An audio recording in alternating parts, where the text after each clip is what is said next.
जगत गुरु शंकराचार्य जी जब इस भूमंडल पर, इस पृथ्वी पर आए थे तो उन्होंने शिव भक्ति को इतना जगाया था, इतना जागृत कर दिया था, इतना जागृत कर दिया था शिव भक्ति को कि घर घर में लोग शंकर की भक्ति करते थे। जगत गुरु शंकराचार्य जो शंकर के एक अंश हैं, जगत गुरु शंकराचार्य जो शिव के एक अंश माने गए थे, जब उनका जन्म हुआ था, प्रागट्य हुआ था, उसके बाद उन्होंने शिव भक्ति को ऐसा जगाया।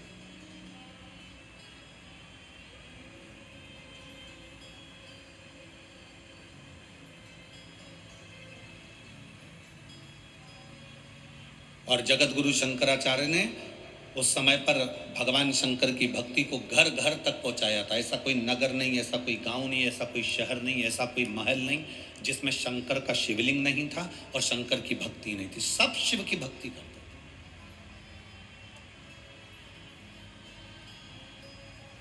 जिस समय पर पूरा राष्ट्र को लोग नोचने में लगे हुए थे, उस समय पर जगत गुरु शंकराचार्य जी ने आकर उस समय शिव भक्ति को जागृत कर कर शंकर की भक्ति को पूरे घर घर गांव गांव तक पहुंचाकर उस शिव भक्ति को वापस स्थापित करा था। सनातन धर्म को, हमारे सनातन धर्म को वापस स्थापित कर दिया था जगत गुरु शंकराचार्य।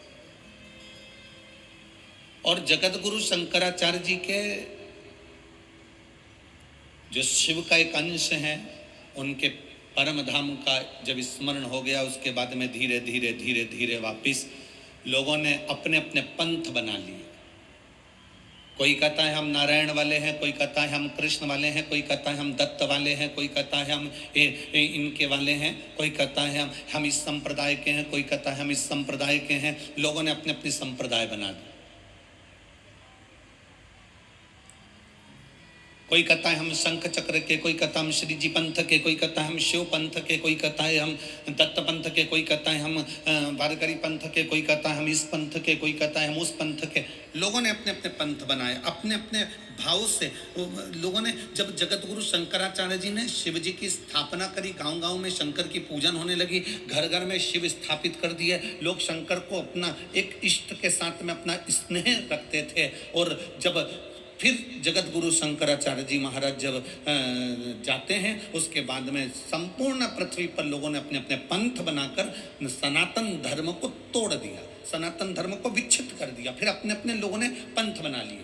हमारा ये पंथ है, हमारा ये पंथ है, हम इसको जानते हैं, हम उसको जानते हैं, हम केवल इसको भजेंगे, हम शंकर को नहीं भजेंगे, हम इसको भजेंगे, हम शिव को नहीं भजेंगे। लोगों ने धीरे धीरे धीरे धीरे धीरे अपने पंथ को बढ़ाया और शंकर भगवान को उठाकर लोगों ने बाहर कर दिया।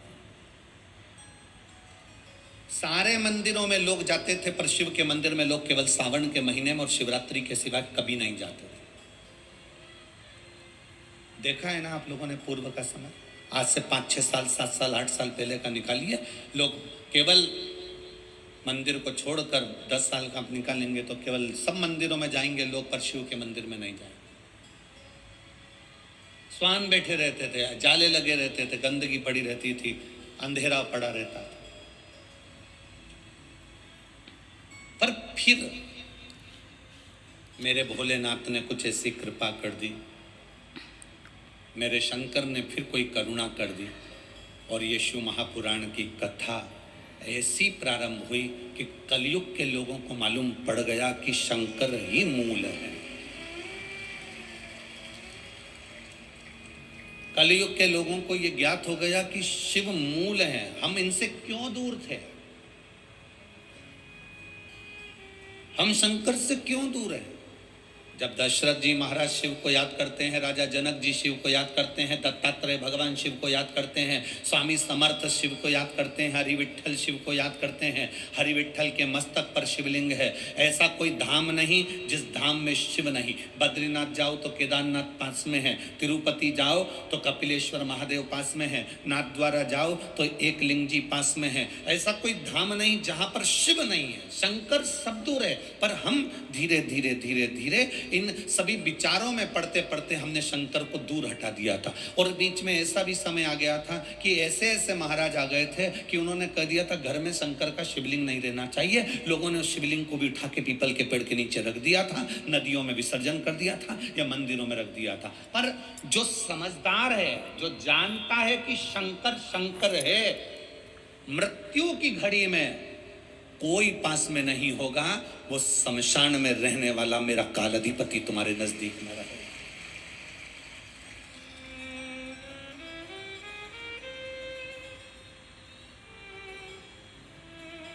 छत्रपति वीर शिवाजी को लोग मानते हैं, पर उनका एक नारा हर हर महादेव भूल जाते हैं कि क्यों महादेव का नाम लेते हैं छत्रपति शिवाजी, क्यों जीजाबाई शंकर जी का नाम लेती है, क्यों अहिल्याबाई शंकर जी का नाम स्मरण करती है, क्यों भारत के जो श्रेष्ठ संत साधु सन्यासी तपस्वी साधक उपासक शिव तत्व को जानते हैं।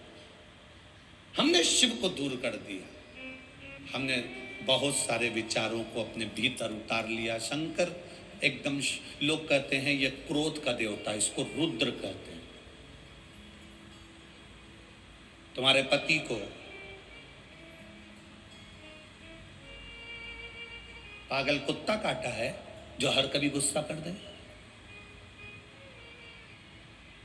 तुम्हारी पत्नी को पागल कुत्ता काटा है जो हर कभी गुस्सा कर देगी? गलत देखेगी तो बोलेगी, पति भी गलत देखेगा तो बोलेगा। मेरा महादेव भी क्रोध जब करता है, जब इस भूमंडल पर गलत देखता है तो फिर क्रोध करता है। कोई ऐसा नहीं है जो व्यर्थ में तुम्हारे ऊपर गुस्सा करेगा या व्यर्थ में क्रोध करेगा।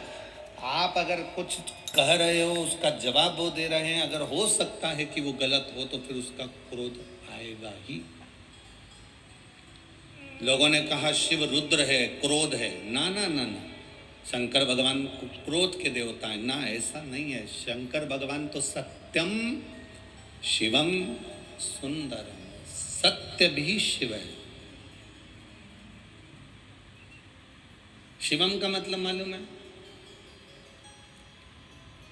बोलो, जम के बोलो, शिवम का मतलब क्या होता है? शंकर नहीं, शिवम का मतलब है जिसमें पूरा ब्रह्मांड और पूरे 33 कोटि देवता और पूरे ब्रह्मा विष्णु इंद्र 64 योगनिया देवता सब उसी के अंदर समाये हुए हैं। तो हम कहते हैं सत्यम शिवम सुंदरम। हमने अंदाजा लगाया शिवम शिव है, नहीं, सत्य भी शिव है। ये ब्रह्मांड के जितने देवता हैं शिवम, ये भी शिव हैं। सुंदरम, ये प्रकृति, ये पृथ्वी, जल, आकाश, अग्नि, ये भी सुंदर है। अगर ये अग्नि सुंदर नहीं होती तो भोजन में आनंद की अनुभूति नहीं होती।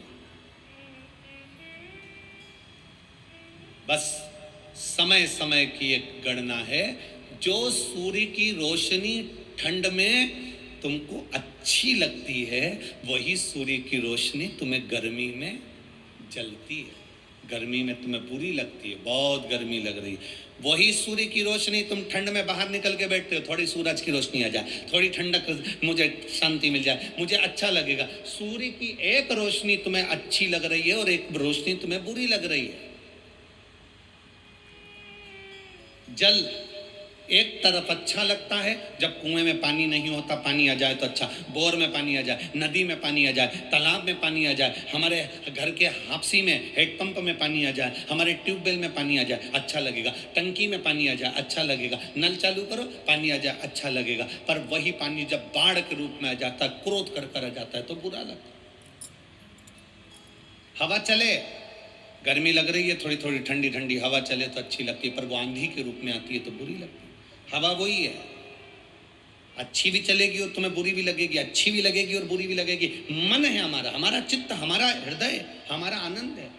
पर ईमानदारी से बोलो, तुम कमरे के अंदर बैठे हो तो पानी तुम्हारा कुछ बिगाड़ेगा? बोलते जाओ जल्दी से। नहीं। तुम कमरे के अंदर बैठे हो तो हवा तुम्हारा कुछ बिगाड़ेगी? बोलो बोलो जम के। नहीं। तुम कमरे के अंदर बैठे हो तो सूरज तुम्हारा कुछ बिगाड़ेगा क्या? नहीं। उसी तरह जब तुम शिव की शरण में बैठते हो तो संसार का कोई दुख तुम्हारा कुछ बिगाड़ नहीं सकता। अकाल मृत्यु वो मरे जो काम करे चंडाल का, और काल उसका क्या बिगाड़े जो भक्त हो महाकाल का। शिव की आराधना करने वाला कमरे के अंदर सेफ है। शिव की शरण में से